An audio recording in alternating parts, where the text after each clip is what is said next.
동쪽 아카데미 12월 26일, 12월 23일 강좌 시작했습니다.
열심히 하게 해주세요.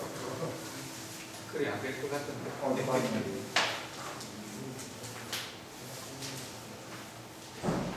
나쁘지 않아요. 다음. 예. 이 얘기가 이어져 가야 끊기면 안 되고.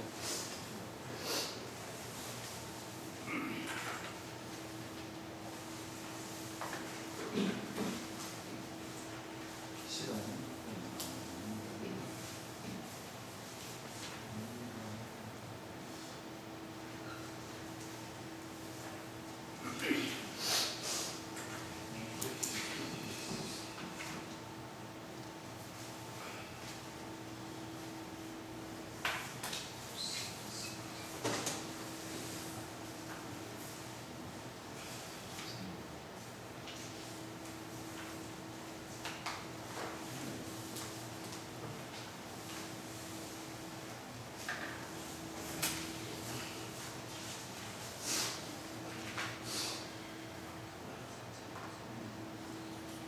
색칠.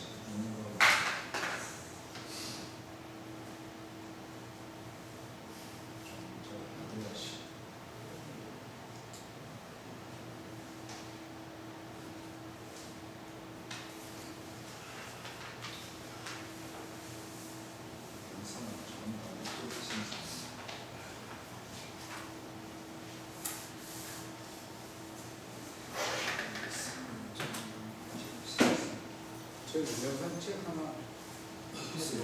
알겠어요. 네. 잘 읽어보시고 그대로 한번 해보세요. 호흡. 아, 그거보다는 집중하면 이거는 뭐라고 그거보다는 우선 호흡이 천천히 하고 그 앞에 네. 수십 분. 네, 수십 그 괜찮았어요. 옛날에 등에서 들었어요. 그 복식 호흡. 혹시 그거를 우선 익히고 조수로 한 30분씩 30분 그걸 익히고 자세는 그냥 바르게 자세히 하는 거예요. 그래가지고 이제 그거 잘 익혀가지고 그걸 기본으로 해서 이제 바로 여러 가지 영상도 호흡을 그래 하면서 영양에 집중하는 호흡은 항상 그 호흡을 하면서 기본을 하고 호흡을 하면서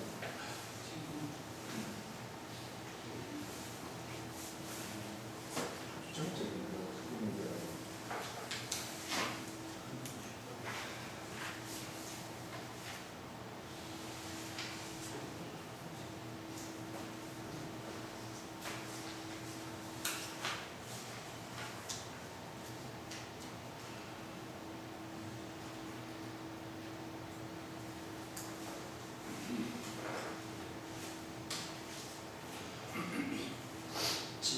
지방 끝에 직접 올라오는 지방 그 호흡을 호흡 상태였어요. 이건 호흡 상태에서 뭐 가능합니다. 그래서 치는 마음을 고요하게 그렇게 했습니다. 마음에서 여러 가지 생각이 그치고 마음이 고요해. 그게 치.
예, 이제 시간이 됐기 때문에 지난주에 이어서 오늘 또 우리 유식사상 연구의 고목이신 고목 스님을 모시고 귀한 말씀을 듣겠습니다. DNA와 아리아식 가장 새로운 것과 가장 오래된 것과의 만남이 아니면 과학과 불교의 만남이 종교의 만남이 사상의 만남이 어떻게 가능한가 그 의미는 무엇인가 경청하고 있습니다. 아리아식과 DNA는 이름은 다르지만 도덕경에 나오는 말처럼 이름만 다르다 뿐이지 그 근저는 그렇게 다르지 않다는 그런 의미가 될 것 같은데 오늘 또 한번 귀한 말씀 전해드리겠습니다. 예, 박수로 한 말씀 부탁드립니다.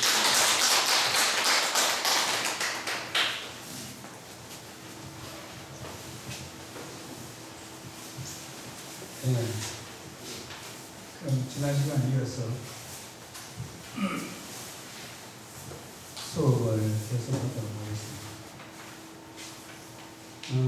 지금 조금 전에 우리 김상현 선생님이 말씀하신 대로 유전체 학원 최첨단의 학문이고 또 유식학은 언천 500~600년 전에 형성이 된 그런 오래된 학문입니다. 그런데도 불구하고 어떻게 서로 연결지어서 설명할 수 있을지 여러분들 몹시 의아하게 생각하시겠습니다만 거기에는 서로 연결되는 아주 중요한 통로들이 있습니다. 그래서 차차 공부를 하시면서 여러분들이 아마 그 통로를 발견하시겠고 지난 시간에 이 공부를 하다가 시간이 좀 부족해가지고 우리 이 박사께서 재촉을 하는 바람에 다 끝을 못 내고 23개 염색체 중에서 20개만 설명을 하고 3개는 못했어요.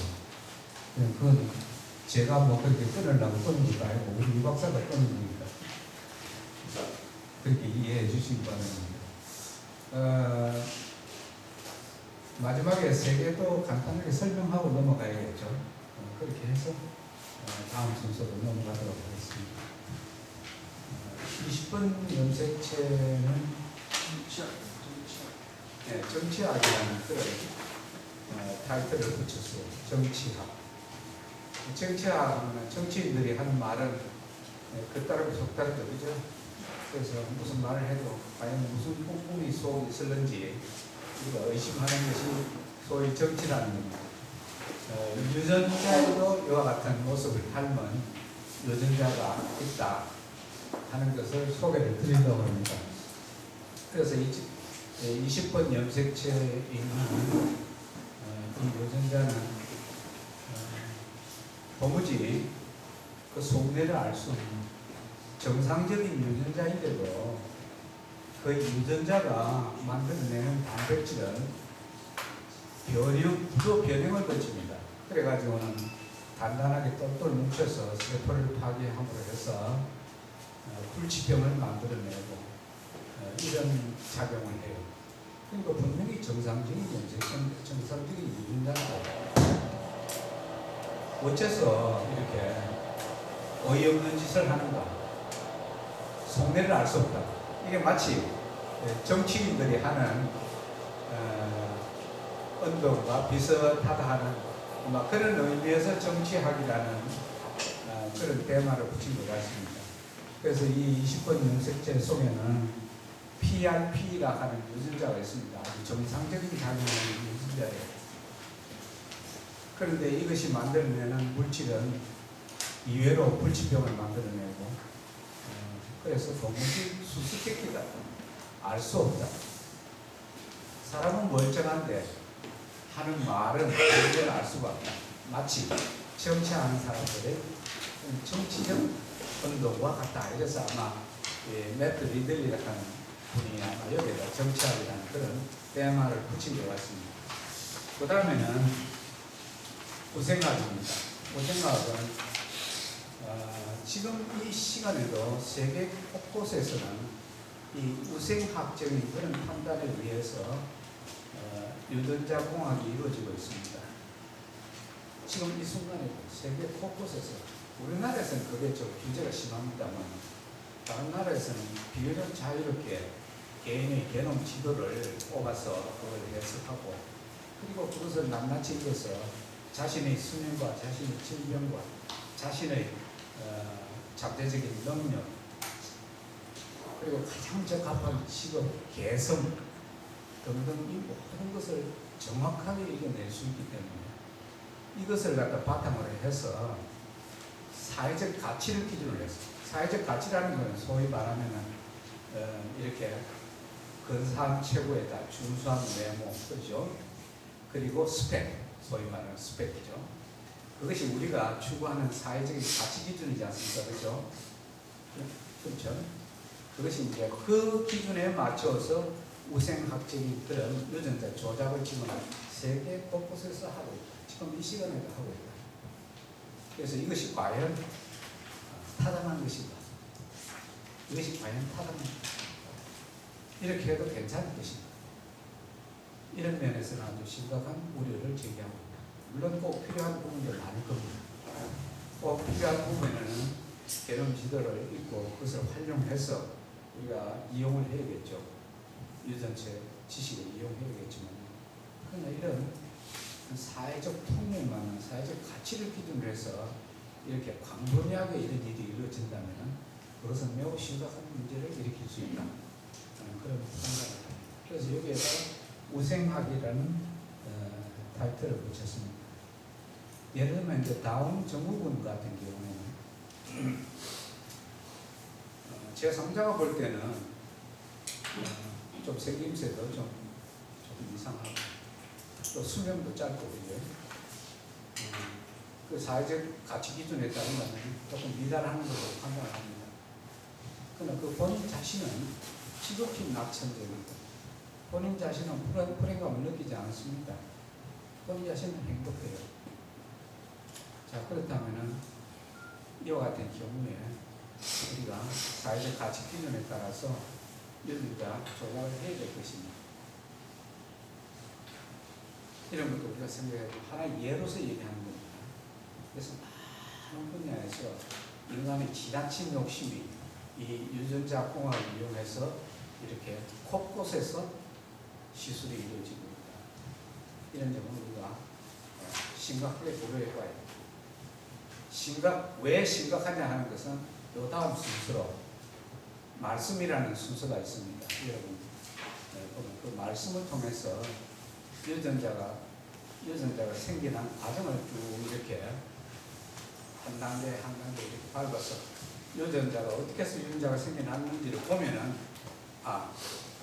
우리가 함부로 유전자를 건드려서 안 되겠구나 하는 것을 저절로 이해할 수 있게 됩니다. 그래서 그건 그 시간에 다시 설명하도록 하겠습니다. 그 다음에 마지막에는 22번째 자유의지. 그러니까 유전자는 1번이 제일 유전자가 큽니다.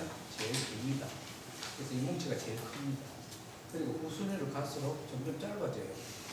그래서 사실상 21번 유전체가 제일 짧다고 그럽니다.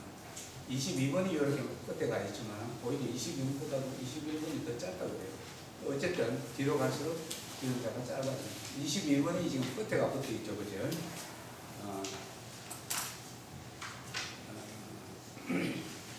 23 염색체인데 지금 22분은 끝납니다. 그 이유는 이제 지난 시간에 강의를 들으실 분들은 아시겠지만 7번하고 8번 사이에 충돌이라고 이름 붙여진 XY 염색체가 있습니다. 그러면 번호가 없습니다. 그래서 염색체 전체는 23개지만 번호는 22개로 되어 있습니다. 22번 염색체는 자유의지입니다. 자유의지. 유전자는 결정론입니다. 유전자는 여러분 한 분 전부 다 지금이라도 자신의 개념 지도를 뽑아서 자신의 역사와 현재와 미래를 다 볼 수 있습니다. 결정론입니다. 유전자는 결정이 되어 있습니다.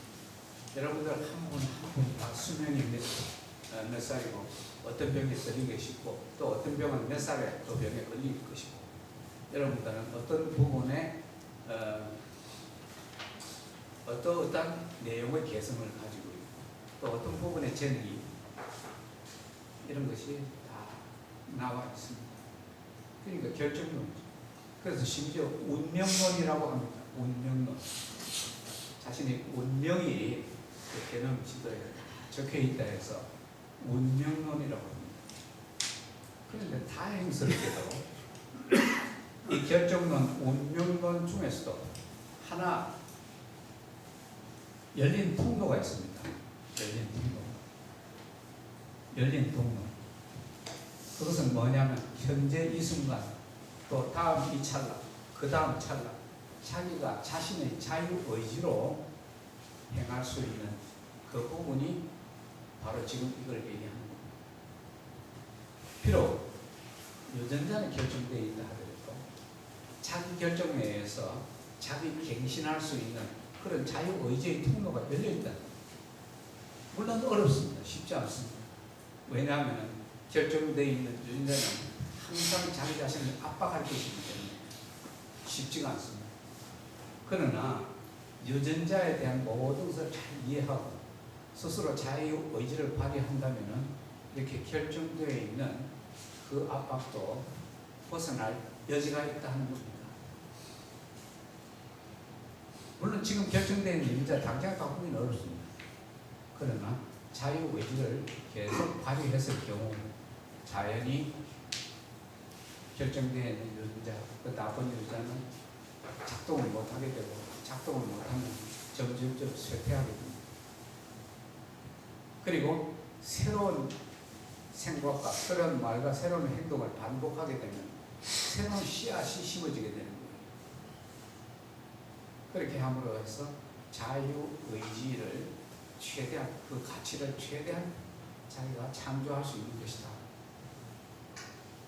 이렇게 여러분들이 이해하시면 되겠습니다. 그래서 이 자유의지라는 것을 여러분들한테 강조드리고 싶습니다. 그러면 이 23쌍의 염색체, 23쌍의 염색체에 대한 설명을 이렇게 간단하게 끝을 내고 그 다음에는 4번 말씀 뉴크리오티드의 발생 과정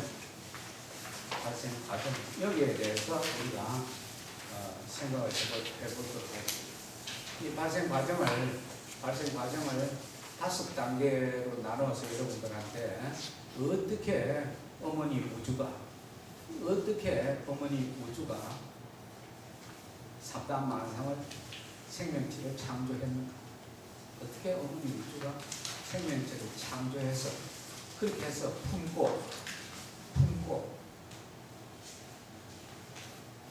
기르며 가는가, 어떻게 어머니 우주가 생명체를 창조해서 그 창조한 생명체를 품고 기르면서 가는가, 이거를 설명드리려고 합니다. 이걸 설명드리면 종교적으로 설명드리면 안 되겠죠, 그죠? 종교적으로 설명드리면 여러분들 믿는 사람도 있겠지만 안 믿는 사람도 있고 의심하는 사람들이 그렇습니다. 의견이 사분오열돼가지고 난상토론이 벌어지고 여러분들이 꼼짝이 못하도록 내가 과학으로 설명하겠습니다. 증명된 과학. 증명된 과학으로 얘기를 하면 여러분들은 반박을 못합니다. 그렇죠? 증명되었으니까 그걸 어떻게 반박할 거예요? 그래서 증명된 과학으로 생명체가 발생해 나온 과정 그래서 그러니까 사물을 볼 때 세 가지 측면이 있습니다. 그 사물을 보는 세 가지 측면이 있습니다. 첫째는 그 사물의 국소를 형태적으로 관찰하는 겁니다. 사물 그 자체, 그 개체를 다른 사물하고 연결짓지 않아요. 그 개체를, 독립 개체를 형태적으로 관찰하는 것. 그것이 우리가 일반적으로 행하는 관법, 일반적으로 우리가 경험하는 사물에 대한 경험은 그런 식으로 이루어집니다. 그렇죠? 형태를 관찰하죠. 형태적으로. 독립 개체를 형태적으로 관찰. 두 번째 관법이 있습니다. 두 번째 관법은 모든 사물은 거물망 관계 속에서 존재하고 생주이멸하기 때문에 하나의 사물을 볼 때도 그 거물망 관계 속에서 봐야 합니다.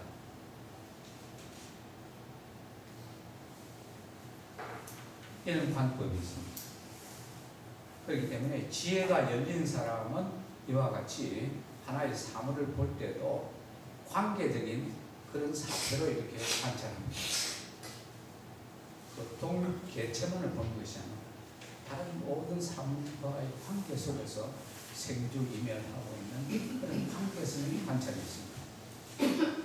세 번째 방법은 뭐냐면 그 사물의 근원적인 실제, 그 사물의 근원적인 실제,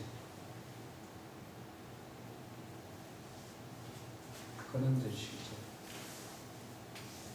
사물의 형태를 보면서 그 근원적인 실제를 함께 보는 거예요. 응?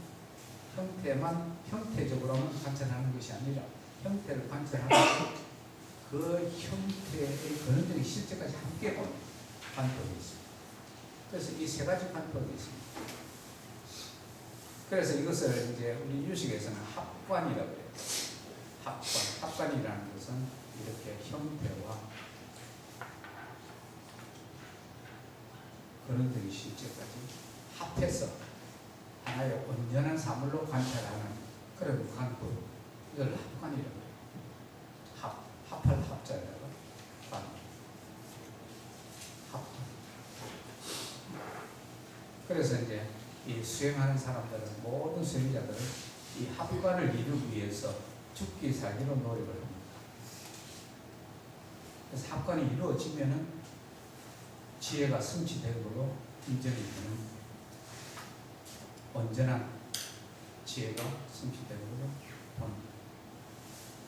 그래서 그러면 왜 그렇게 세 가지 상, 형태적인 관찰, 관계성 속의 사물, 관계성으로의 관찰, 그리고 궁극적인 실제의 관찰, 왜 이렇게 세 가지로 다 이렇게 합쳐서 보는 눈을 가져야 하는가? 그거는 지금 이제 이 말씀에서 여러분들이 내가 얘기를 안 해도 스스로 이해하실 수 있게 될 겁니다. 그런 말씀에 대해서 생명체가 어떤 과정을 통해서 형성이 되는지, 이건 좀 뭐 이렇게 원자 기호가 나오고 뭐 이렇게 하겠지만 그렇게 복잡한 거 아니니까 여러분들이 노트를 잘 하셔가지고 집에 가서 다 읽어보시고 내일도 읽어보시고 모레도 읽어보시고 그래가지고 자신의 상식선에다 깔아놓으시는 게 좋을 것 같습니다. 우리가 현대를 살아가는 이상 이미 현대 과학에서 밝혀진 이와 같은 이런 자신의 상식으로 소화할 필요가 있다고 생각합니다. 아시겠죠?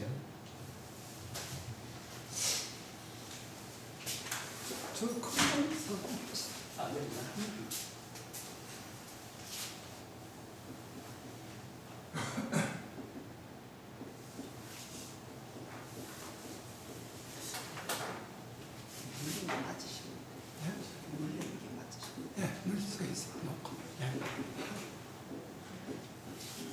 이걸 이해하기 쉽게 5단계로 나눠서 설명을 드리겠습니다. 1단계,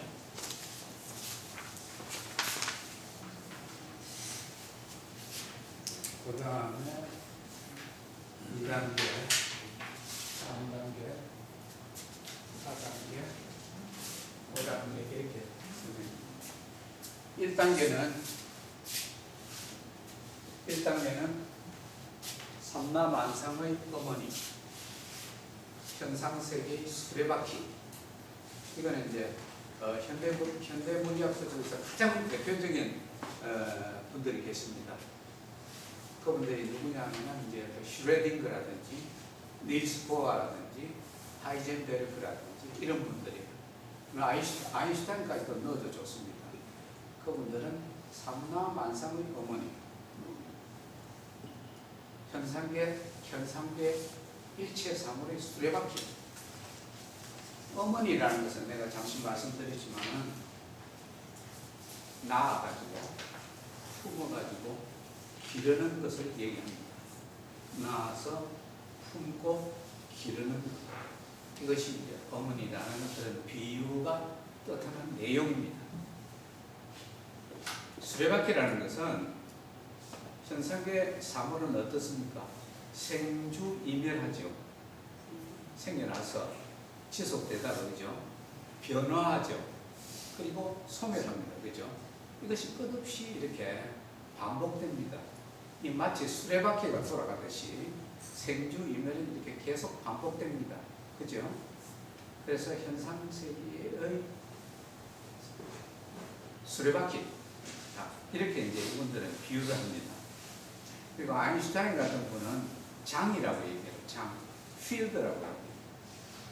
이 우주 진공을 필드라고, 거기에서 모든 것이 다 생겨나기 때문에 하나의 장이다, 마당이다, 이렇게 얘기를 합니다.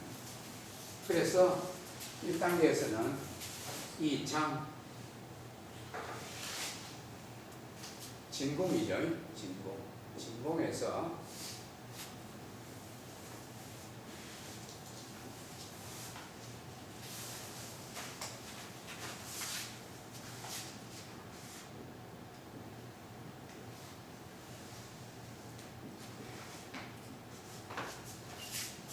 이 6개의 극미 입자가 이렇게 생겨납니다. U, D, S, C, T, B. 그 포크라고 합니다. 포크라는 말 들어봤습니까? 들어본 분도 계실 겁니다.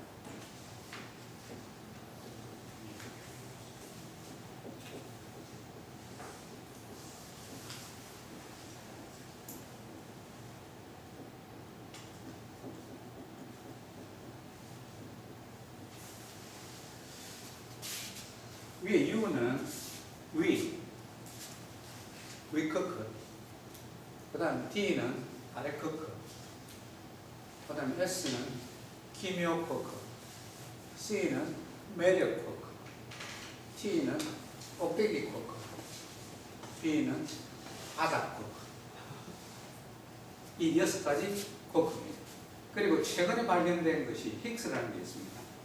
힉스라는 게 있는데, 힉스라는 것은 이 각각의 코크에다가 다른 질량을 부여하는 그런 기능을 한다고 합니다. 힉스는 지금도 한참 연구 중이기 때문에 최근에 발견되어 있습니다. 그래서 힉스라는 참고로 알아두세요. 일단 중요한 건 이 6가지 코크입니다. 어머니 우주 진공이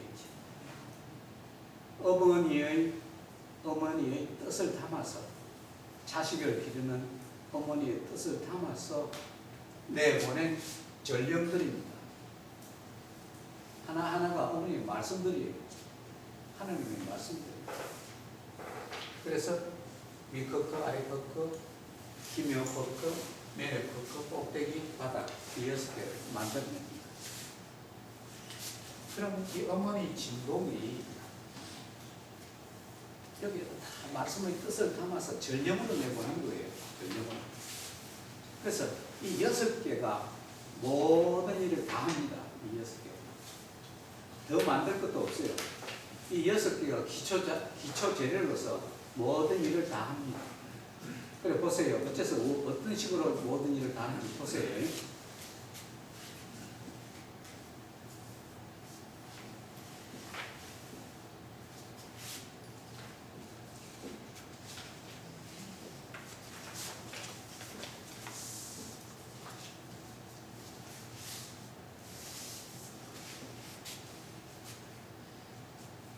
U 2개하고 T가 합쳐요. 아시겠죠? 그럼 뭐가 되냐면 이게 양성자가 됩니다. 그리고 U 1개하고 T 2개가 합치면 이게 중성자가 돼요. 그리고 T와 음의 U가 합치면은 뭐가 되냐면 중간자, 음의 파의 중간자. 이거는 음의 K 중간, K1 중간자.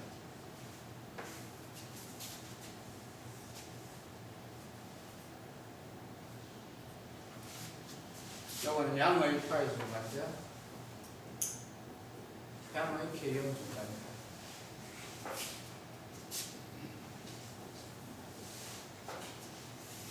다른 재료 쓴 거 하나도 없습니다.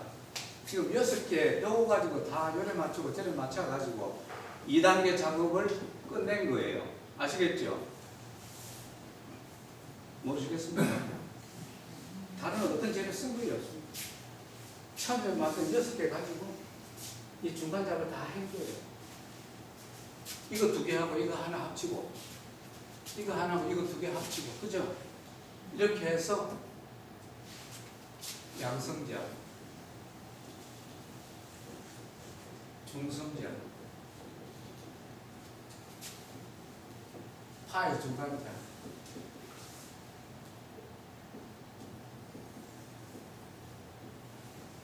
K1 중간자.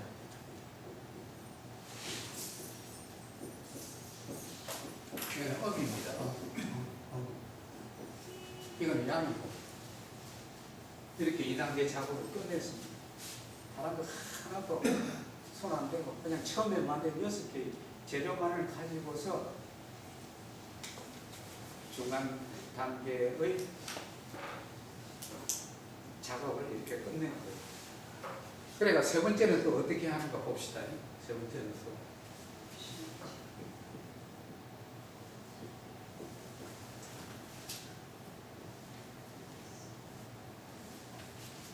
여기는 합쳤잖아요. 그죠? 여기는 또 서로 충돌을 시켜요. 여기서 만드는 거 있잖아요. 여기 만들었죠? 그죠?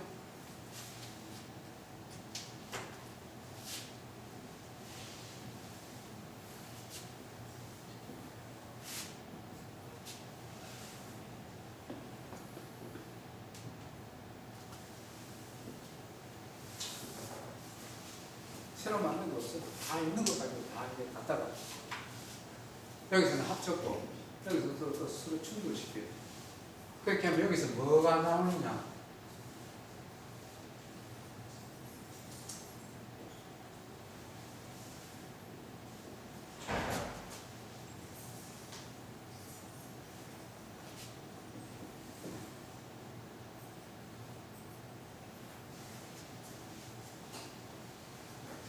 여기서는 중성자가 나오고 음의 K 중간자, 양의 K 중간자. 여기서는 음의 파의 중간자와 광자가 나옵니다. 광자. 그래서 다시 양성자하고 충돌시켜요.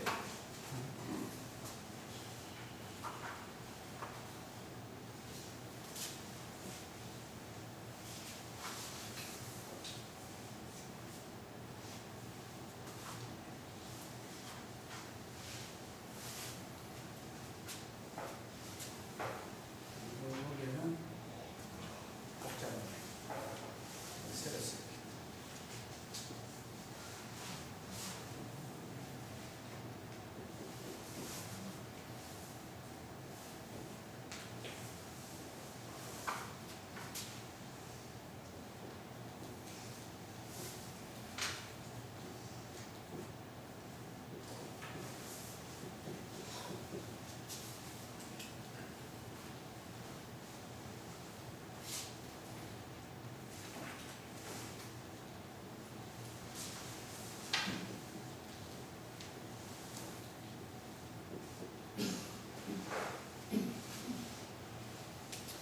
그래서 다른 재료는 하나도 안 썼고 있는 거 가지고 이렇게 해가지고 또 이렇게 만들었어요.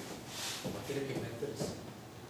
그래서 이건 중성자고 이건 중성자고 또 이거는 K1 양성자고 그러니까 이건 람다 입자라고 그래요. 람다 입자. 이게 뭐 하는 것까지는 알 필요 없고 그냥 이렇게 무수하게 필요한 재료를 저 6개를 가지고 다 스스로 만들어낸다 하는 것만 이해를 하시면 돼요.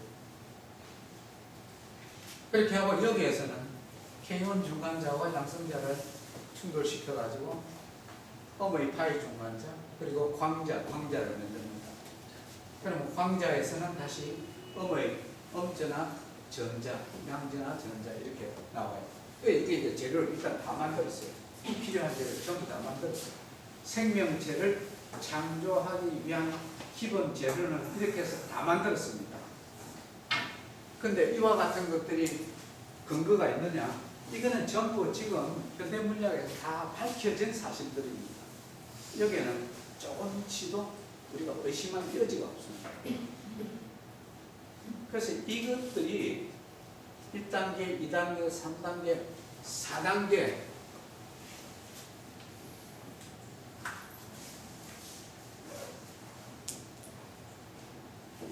4단계에 가서 이제 어떻게 되느냐 여기서 다 만든 재료를 갖다가 가지고 원자를 만듭니다. 원자는 여러분들 잘 알잖아요. 원자 얘기는 많이 들었죠. 많은 종류의 원자가 있습니다만 원자에 필요한 기본 재료는 다 한정이 되어 있습니다. 첫째는 전자입니다. 여기 전자 만들었죠. 그죠? 여기 만드는 거 있죠? 이거 갖다 쓰는 거예요. 그죠? 그리고 원자 핵이 있습니다. 핵 속에는 뭐가 있느냐면 여기 양성자 있죠? 여기 만들었죠? 그죠? 그리고 여기 또 중성자 있죠? 여기 만들었죠? 이거 다 갖다 씁니다. 그리고 화해 중간자, K-ion 중간자 등등을 갖다가 합치는 거예요. 뭐 새로운 거 없어요. 중간에 새로운 게 끼는 게 하나도 없습니다. 처음에 저 6개의 코프를 가지고 전부 다 이리 붙이고 저리 붙이고 충돌시키고 합치고 이렇게 해가지고 만드는 거예요. 그럼 이게 뭡니까? 이게 원자입니다. 원자. 원자 핵의 중력에 의해서 음전화 전자가 이렇게 도는 형태 이것이 원자입니다. 원자에는 여러 종류가 있다고요? 그렇죠. 여러 종류가 있죠. 근데 기본은 다 똑같습니다. 다만 다른 거는 전자가 몇 개냐, 양성자가 몇 개냐 그 차이예요. 수소는 전자가 하나고 양성자가 하나예요. 언제나 전자수와 양성자 수는 똑같습니다. 산소는 전자가 8개고 양성자가 8개예요. 탄소는 전자가 6개고 양성자가 6개예요. 그 수많은 원자들이 다 꾸어갔습니다. 자, 이랬죠. 자, 그럼 이제 생명체를 만들 준비가 끝났습니다. 이해가 안 된다고요? 생명체는 뭐라 그랬죠? 내가 지난 시간에 주체적으로 자기 복제하는 그게 생명체입니다. 자기 복제. 외부의 물질을 끌어들여 가지고 자기 복제하고 촉매라는 것은 뭐냐면 이렇게 분자를 자르기도 하고 입기도 하는 거예요. 주체적으로 그걸 할 수 있는 생명체예요. 자기 복제. 자기와 똑같은 통합 개체 전체를 자기 복제해서 자기 복제하는 생명체예요. 여러분들 매 순간 매 찰나마다 자기 복제해서 넘어가고 있습니다. 매 찰나. 여러분들 이렇게 보면 오뚝하니 전혀 뭐 그래 복제하고 잠시 그런 거 없이 그냥 항상 그렇게 퍼진된 것을 보이죠. 매 찰나 생멸을 반복하고 있습니다. 생멸.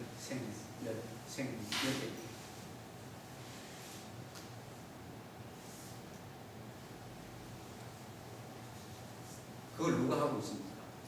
유전자가 하고 있죠. 그래서 유전자를 생명체의 핵이라고 그러죠. 바로 유전자가 생명체예요.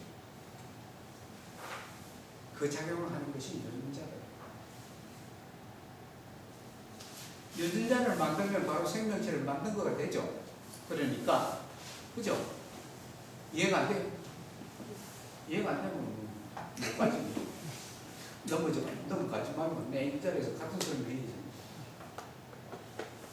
생명체의 근간은 유전자입니다. 유전자. 유전자는 매 찰나마다 복제한다 그랬죠. 자기 복제.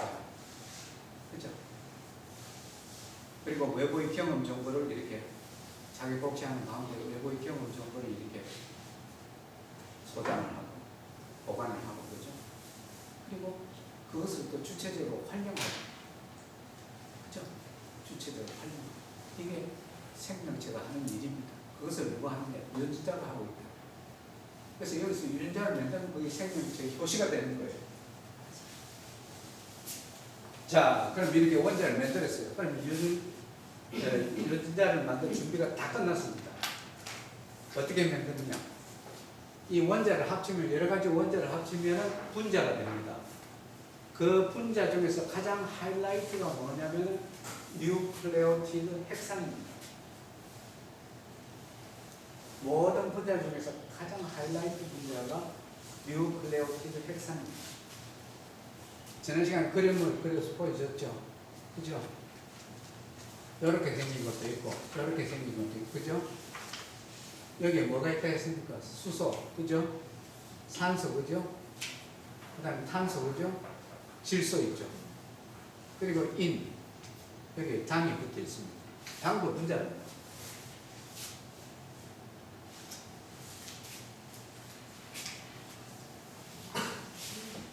생명체를 만든 거예요.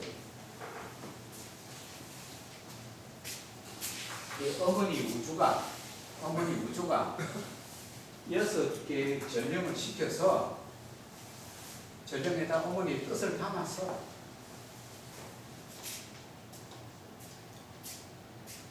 생명체를 만든 거예요. 생명체.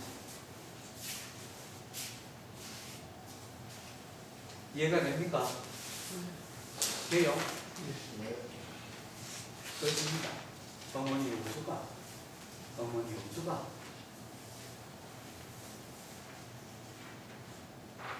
우주의 뜻을 담아서 이 6개의 전력을 시켜서 이렇게 생명체를 만든 거예요. 이렇게 만들어 주니까 이것이 뭘 합니까? 복제, 촉매, 통의 역할, 생명이 시작됐습니다. 생명이 시작됩니다. 뉴클레오티드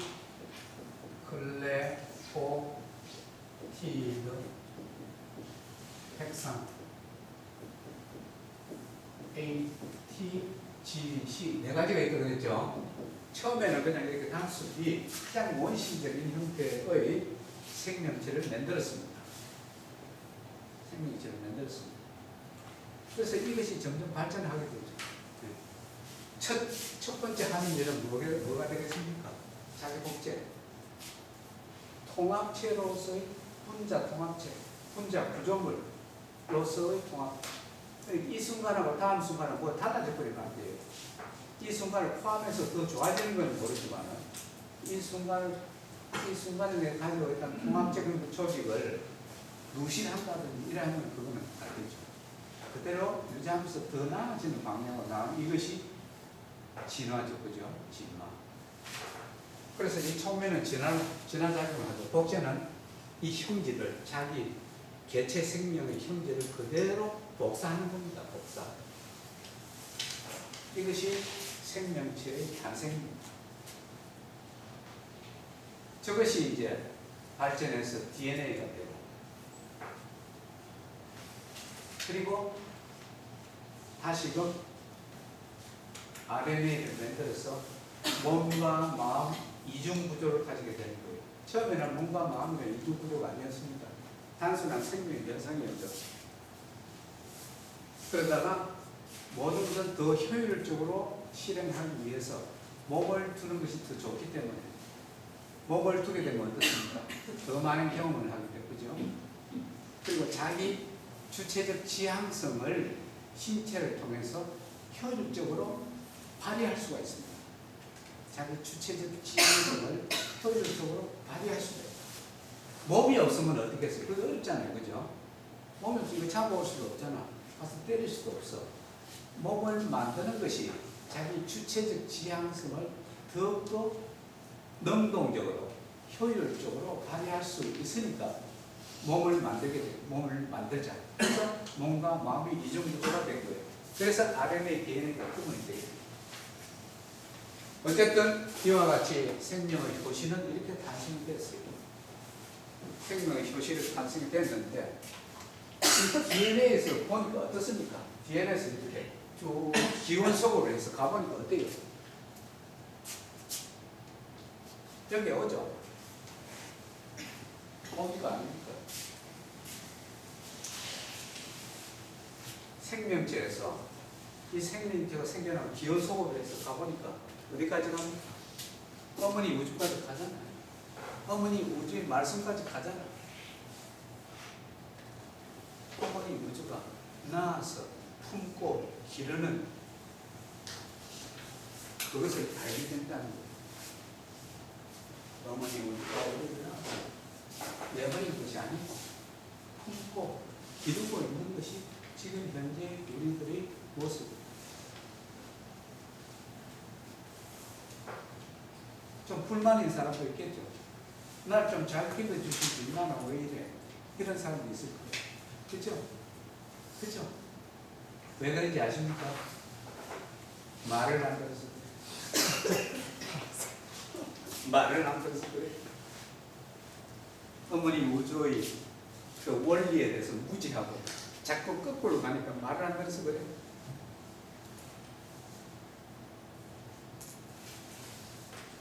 자, 그러면 우리가 여기서 중요한 지혜가 생깁니다. 뭐가 생깁니까? 우리가 사물을 볼 때 어떻게 봐야 되겠습니까?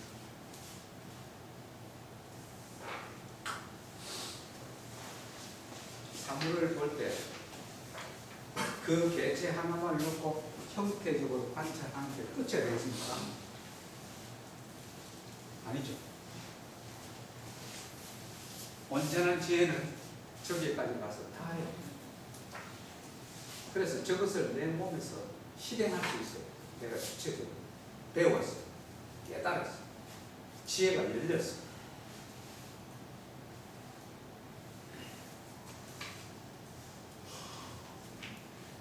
그리고 자, 이와 같은 과정을 거쳤어. 이것이 온 우주 삼만만상 속에 다 퍼졌어. 이것들 하나 온 우주 삼만만상 속에 다 퍼졌어요. 너에게도 있고 내에게도 있고 발 속에 있고 오. 그럼 그것들이 나하고 별개입니까? 아니죠. 하나의 뜻에서부터 그렇게 온 사분이 퍼진 거예요. 그래서 우리는 그런 관계성을 부정할 수가 없습니다. 나와 너, 나와 자연, 물, 공기, 수소, 나와 원수까지도 서로 관계적으로 얽혀 있다. 관계적으로 얽혀 있으면서 우리는 관계적으로 생존이 이 하나의 말씀 뜻에 따라서 그 말씀을 못 알아들으면 자꾸 거꾸로 가. 그러면 어때요? 말 안 들으면 어머니가 어떡합니까? 볼기장을 때리지. 그죠? 그게 인과법입니다. 미워서 때립니까? 엄마가 자식을 때리면 미워서 때립니까? 아니에요. 좀 더 지혜로워지라. 그래서 스스로 자기가 깨달아서 이런 온전한 지혜의 안목을 열도록 그렇게 어머니 우주가 우리를 쓰다듬기도 하고 모기짝을 때리기도 하고 이렇게 합니다.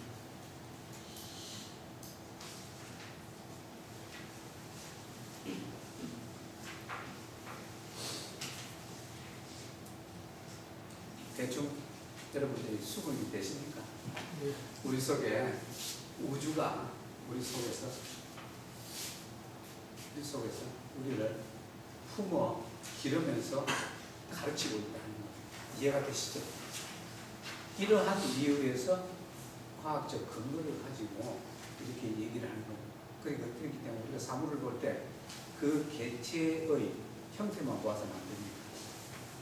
그 개체의 주변에 있는 모든 것들과의 관계성 속에서 그 사물을 보아야 하고, 나아가서는 그 개체의 본질인 우주 진공까지도 보아야 되고, 그 진공 속에서 작용하고 있는 어머니 우주의 뜻까지도 우리가 볼 수 있어야 됩니다. 그래야 비로소 우리는 사물을 온전하게 본 것이다 라고 할 수 있습니다. 그래서 유식에서는 사물을 형태적으로만 보는 것을 변개 소집상이라고 해요. 변개라는 건 두루 개교해서 집착한 바의 모습이다. 지혜가 없이 그냥 오로지 눈에 보이는 그 개별 형태를 형태적으로만 관찰해서 자신의 무지를 가지고 분별한 것이다. 이게 변개 소집상이에요. 그리고 사물을 볼 때 모든 것이 관계적인 사태로 이렇게 생주임을 하고 있다. 이렇게 보는 이렇게 볼 수 있을 때 그 모습은 의탁이상이다. 의탁이상. 그리고 사물을 볼 때 그 속에 우주 어머니까지도 볼 수 있는 그런 지혜를, 그런 상을 원성실상이다. 그래서 이 세 가지를 다 한꺼번에 합쳐서 봐야 돼요. 합쳐서. 물론 가장 중요한 것은 세 번째, 어머니 우주와 그 어머니 우주의 마음속에 담겨져 있는 가르침, 말씀, 이걸 보는 게 가장 중요하지만은, 그러나 우리는 현실 세계 속에서 살고 있기 때문에 이 세 가지 상을 다 이렇게 합쳐서 합관을 할 수 있어요.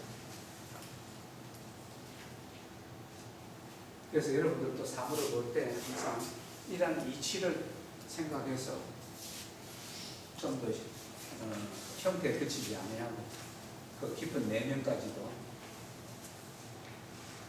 우주 어머니까지도 이렇게 볼 수 있는 그런 지혜를 여러분들이 기르시는 것이 필요하다. 반드시 그렇게 해야 됩니다.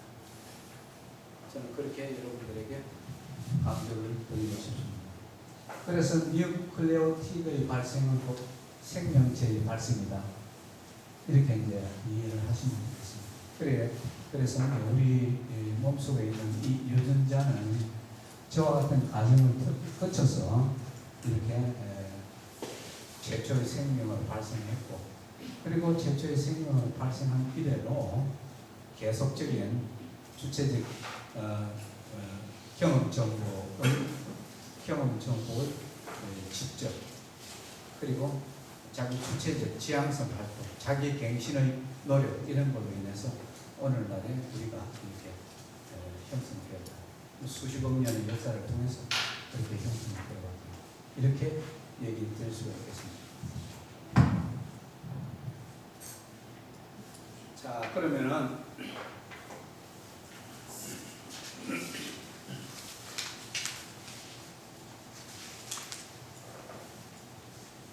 계속 한 10분 남았는데 시간이 한 모자라잖아. 한 5분 질문 받고, 이거 왜냐하면 이제 다음 시작하면 그 중간에 끊어지잖아요. 그래서 한 5분 질문 받고 한 5분 쉬고, 그리고 뭔가 마음으로 넘어가도록 하겠습니다. 저 커프에서요. 커프가 한시도 가만 안 있으니까 질량을 잴 수도 없고, 그 흔적만 있다 그래서 그것을 커프라고 하는 것 같으면,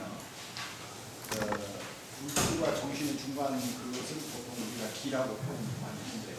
하늘에서 그러면 위 아래 기묘 매도 꼭대기 바닥, 이거 가령 위다 그러면 위커크는 어떤 뜻이 있나요?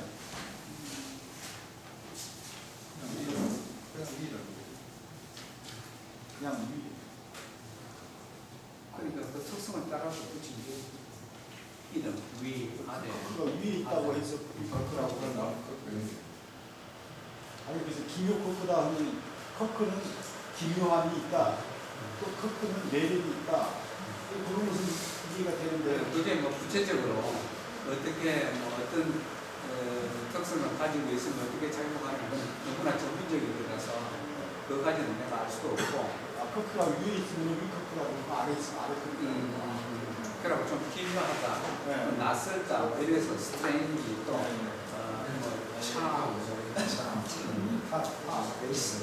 꼭대기다, 바닥이다. 내가 그런 순간 뭐야? 마트. 그래서 여기서 요점은 딴거 만들지도 않아요. 간단하게 6개 만들어가지고 오늘 우주를 다 만들었다. 우주 3남았으면 다 만들었다. 우선 이제 6개는 뭘로 만들었습니까? 커크는 또 형성하는 뭐 증거가 있을까요? 진공에서. 증거 없는 데서 뭘 만들 수 있습니까? 그러니까 이제 그게 우리 상식이다. 상식인데, 그게 말씀. 그게 이제 우리 상식적으로는 진공이, 우리는 진공은 무라고 생각하잖아요. 그죠? 무. 근데 아인슈타인 같은 잠을 역동하는 진공이다 그러거든. 온갖 원리와 에너지가 역동하는 필드다. 그래서 그걸 잠이라고 해요. 그러니까 우리가 보면 무다라고 이렇게 생각하면 거기서 아무것도 나올 수 없다라고 얘기하는데 이것이 이제 아인슈타인 얘기대로 활공, 에너지가 넘치는 그런 공이다 했을 때는 잘 모릅니다. 옛날에는 원자, 핵이, 뭐 양자, 전자 이렇게 해가지고 중간자가 생기고 그게 점점 더 분리돼가지고 나중에 커크까지 들어가는 걸 알고 있습니다. 그렇게 아직도 과학이 계속해서 추구하고 있으면 저 커크가 진공에서 뭐그 지분차 생겨나는 건 아니고 그것도 더 작은 그게 단위가 안 나오겠습니까? 막 그럴 가능성이 있죠. 왜냐하면 왜냐하면 이제 진공에서 어떤 말씀하는 건 말씀은 어떤 의지라는 이야기인데 알겠습니까? 그럼 목사님 그 의지라는 게 어떤 의지입니까? 저 불교에서는 그것을 뭐라고 얘기를 하냐면 향상 정신이라고 해요. 향상 정신. 뭐냐면 우주가 삼만 마성을 만들 때 아무 뜻 없이 그렇게 만들지는 않는다. 거기에는 분명히 이 사물을 이끌어서 자신과 동질화로 이끌어가려고 하는 그런 동질화로 이끌어가는 거 원심력이라고 합니까? 구심력이라고 해요. 구심력이라고 합니다. 구심력이 자기. 그건 뭐냐면 이렇게 진공에서 이렇게 진공이라고 하고 그래서 이게 무가 아니다는 건 이해를 하시죠. 여기에는 힘과 또 작용 원리가 있다. 힘과 이 우주 전일적인 작용 원리가 이 속에 있다. 힘과 우주 전일적인 작용 원리가 있다. 그리고 이것은 활동으로서 사물을 창조해서 그 창조된 피조물이 이 진공과 동결화를 이룰 때까지 이끌어가는 그런 향상 정신이 내재해 있다. 이렇게 얘기하죠. 그리고 물리학자들은 어떤 얘기를 하느냐. 슈레딩거나 이런 닐스 보어와 같은 이런 당대 최고의 물리학자들은 거기에 동의를 하고 있습니다. 물론 용어 자체에는 동의를 안 해도 그 뜻에는 동의를 하고 있습니다. 진공은 힉스보다도 더 작은 입자가 있을지는 모릅니다. 현재 단계에서는 힉스가 가장 작은 입자입니다.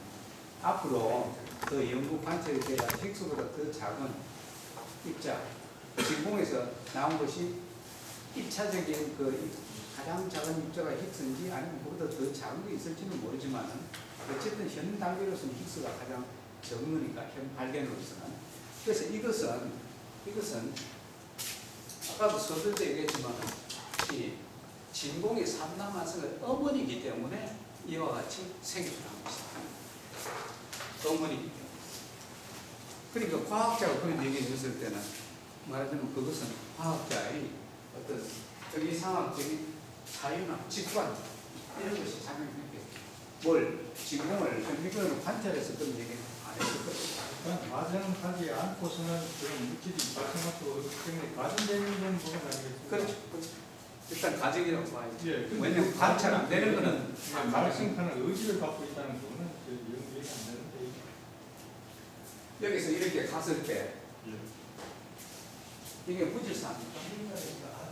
그게 지금 DNA가 형성되기 전까지는 어떤 뭐 지향성이라든지 이런 게 없지 않습니까? 여기 지향성이 없습니까? DNA 형성되기 전까지 무슨 지향성 없어요? 없어요? 개별적인 어떤 뭐 주관이라든가 나는 뚜렷한 지향성이 내 눈에 보입니다. 뚜렷한 지향성이 있습니까? 지금 생명체를 창조해서 생명체를 창조하겠다는 뚜렷한 지향성입니다. 그렇지 않고서는 저렇게 질서 있게 단계적으로 전개할 수가 없습니다. 그럼 보통 그 지향성이라는 게 계속 복제하고 정식시키기 위한 지향성 그걸 얘기했습니다. 생명체를 창조하기 위한 지향성. 예, 계속 복제하고 계속 그 생산 생명체를 창조하고 난 이후에는 스스로 주체적인 결정이 수반되는 지향성이 있다. 무슨 얘기인지 이해가 갑니까? DNA 전에서도 그게 발견된 DNA 전에는 없습니다. 그럼 DNA 전에는 예, 우주 어머니가 생명체를 창조하기 전까지는 우주 어머니의 순수한 작업입니다. 그리고 생명체가 창조되고 나면 예, 만들기 위한 정식시키기 위한 어떤 의지는 있는가 모르겠습니다만 생명체가 일단 창조가 되고 나면은 그 생명체의 자기 지향성이 있습니다. 그 개체적 지향성. 위에 DNA부터 시작되는 거겠습니다. 그렇죠. 개체적 지향성이 있는데 그 개체적 지향성의 바탕에 여전히 어머니 우주의 전일적 원리가 작용하고 있다. 그래서 각 개체 간의 차이가 생깁니다. 이해가 됩니까? 예를 들어서 이런 환경에 있는 생명체도 있고 이런 환경에 있는 생명체도 있습니다. 그죠? 그것은 그럼 일단 DNA가 형성되면 전부 각계의 어떤 다양성이 발생하는 거 아닙니까? 결합하고 있기 때문에 그 안에 보편적으로 있는 어떤 지향성을 저 우주 어머니가 가지고 있다는 그런 말씀 아닙니까? 그렇죠. 그건 우주 어머니가 가지고 있는 우주 전일적인 원리. 어느 누구에게나 공평한 원리. 어느 그게 누구에게 있고 DNA가 발생하면서 개별적인 그렇죠. 어떤 일반 원리. 예, 의지가 일반 원리가 있고 예. 각 개체는 주어지는 환경이라든지 그 개체적인 경험의 상위 또 그 개체의 특성 이런 거에 의해서 조건이 달라져요. 환경적인 조건도 달라지고 또 경험의 조건도 달라지고 그렇죠. 그리고 지혜의 수준도 달라져요.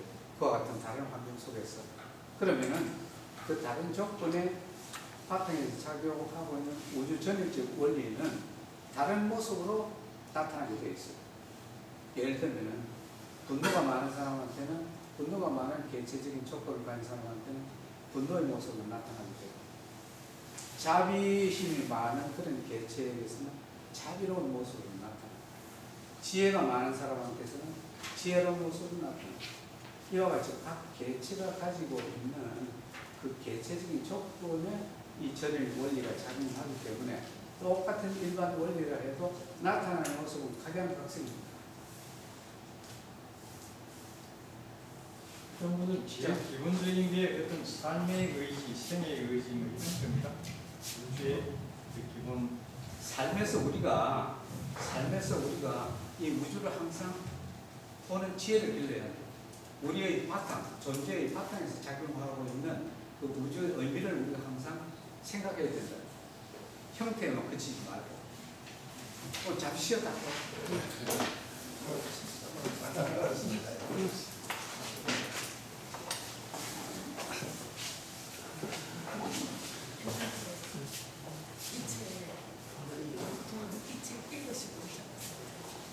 참. 물 한 잔.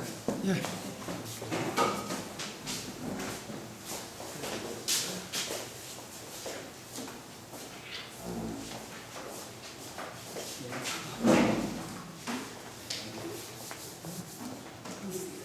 스님 치시는 동안 지금 제가 답 좀 드릴게요.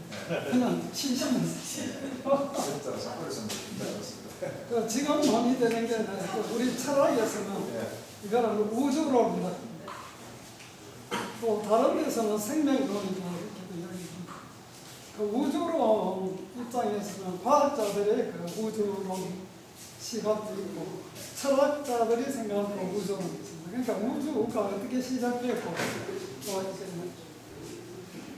발생되고 지금처럼 이렇게 전개되는 거예요. 그럼 이거를 우리는 그러니까 현상들은 눈에 보이는데 거기에 오늘 선생님께서 말씀하신 것처럼 어떤 작동 원리가 있지 않을까 이렇게 이제 생각합니다. 그래서 그 작동 원리가 최초에 그럼 최초라는 것 이렇게 생각하면 이게 이제 그 우주론에서 아주 좀 골치 아픈 문제가 아까 무유 도대체 그 운동 무에서 유가 생길 수 있는가? 그럼 무라든지 유라든지 이런 또 규정 이게 데피니션 정의 문제가 무에서 유가 생긴다 해도 그게 어떻게 가능한가 그런 문제가 생기고 그러면 처음부터 그러면 유다 이렇게 말하면 그 유 그거 어디서 온 건데 하는 질문은 또 부딪히거든요. 그래서 이런 문제 이건 아주 그런데 그래서 이런 문제는 또 그럼 최초라는 게 있는가 하는 또 질문을 다시 던지거든요. 그럼 그 말은 시간이란 무엇인가 질문으로 변합니다. 그러니까 이 최초가 있다면 최초 전의 시간은 뭔가 이렇게 되겠죠. 그럼 최후가 있다면 최후 다음. 그래서 그러면 다시 질문을 하면 시간이란 무엇인가 이렇게. 그 다음에 뭔가가 아까 장이라 하든지 뭐든지 하면 뭔가 이런 이렇게 생명이라든지 뭔가 우주가 나오든 뭐가 구체적으로 있는데 이놈들이 나오나 하면 나올 장소가 있어요. 그럼 이게 이 장소라는 부분이 우리가 좀 익숙했겠지만 자꾸 내려가면 작은 쪽으로 뚝뚝 부사되면 도대체 그럼 최초 물질은 무엇인가? 그거는 또 뭐로 이루어지는지 예, 계속 큰 쪽으로 가도 우주 공간에 끝은 있는 거예요. 그래서 이 질문은 다시 들어가면 공간이란 무엇인가? 그래서 이 공간이란 무엇인가, 시간이란 무엇인가, 물질이란 무엇인가? 이런 이제 근원적인 질문들이 많습니다. 그래서 물리학에서는 방금 말한 세 가지를 불가사의로 그래서 나름대로는 거기에 대한 여러 썰들이 우주로 타고 들어가면 방금 말한 기본적인 질문에 부딪힙니다. 그래서 오늘은 우선 선생님 말씀하신 저쪽에서부터 이쪽까지 이렇게 아까 세 가지 관점 근원과 현재까지를 관통해서 볼 필요가 있고 그렇게 관통해 봤을 때 지금 따로따로 떨어져 있는 것처럼 보이지만 유기적으로 연결이 되니까 이제 관계 속에서 보는 그렇다고 해서 또 형태적으로 보는 것도 무시할 수 없고 그래서 세 가지를 아마 한꺼번에 보자 지금 말씀하셨습니다. 그렇게 우선은 그렇게 한꺼번에 봐야 그것이 이제 온전하게 보는 것이고 또 그렇게 공부를 해서 우리가 우주적 존재로서 가장 지혜롭게 사는 방법이죠. 그러니까 형태적으로 어떤 풍속의 형태에 집착해서 이렇게 살게 되면 그것은 그 우주적 의미에 맞지 않을 것이다. 사물 자체가 가지고 있는 실질의 모습이 이 세 가지다. 그 세 가지를 항상 여러분들이 기억하셔야 돼요. 힉스 이전에 뭐가 있었느냐 하는 물론 궁금하긴 하지만 오늘 이 문제에서는 그건 중요한 의미가 없습니다. 큰 중요한 의미가 없고 그거는 이제 과학자들이 또 연구를 해서 그걸 발견하면 우리가 참고를 하면 되는 것이고 그것이 우리 오늘 주제에 어떤 의미가 있는 그런 사항은 아닙니다. 자, 그러면 이제 다음으로 넘어가겠습니다. 오늘은 몸과 마음에 대해서 좀 이렇게 이제부터 유식에 들어갑니다. 이게 너무 이렇게 순서가 늦어져 가지고 근데 의식에 들어가겠습니다. 뭔가 마음